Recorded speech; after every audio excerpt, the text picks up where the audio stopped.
अरविंद केजरीवाल कहते रह गए कि जनता की पाई पाई का हिसाब वे रखते हैं ताकि कहीं कोई गड़बड़ी न हो और जनता के पैसे में कोई सेंधमारी न हो जाए। लेकिन जब जनता को उसके पैसों का हिसाब देने की बारी आती है तो केजरीवाल की सरकार उस पर कुंडली मारकर बैठ जाती है। एक एक करके कैग की 5 ऑडिट रिपोर्ट केजरीवाल सरकार के लिए लंबित पड़ी है, लेकिन केजरीवाल इसे विधानसभा के पटल पर रखने से कतरा रहे हैं।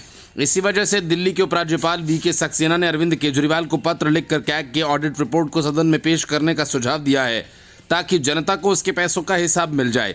इसके लिए एलजी ने दिल्ली सरकार के वित्त से जुड़ी 5 सीएजी रिपोर्ट को विधानसभा में पेश करने को कहा है।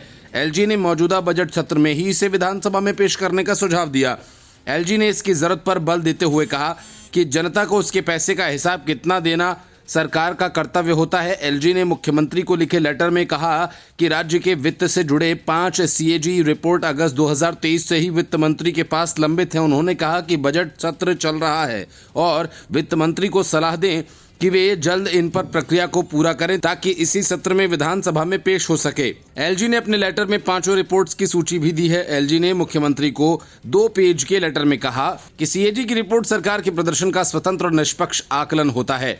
वित्तीय प्रदर्शन के आकलन के लिए ये सरकार का निर्देशक दस्तावेज होता है और जहां जरूरत हो सरकार को सुधार का मौका देता है। एलजी ने कहा कि ये सरकार का कर्तव्य है कि सदन के जरिए जनता से मिले राजस्व और खर्च का हिसाब उसके सामने रखें।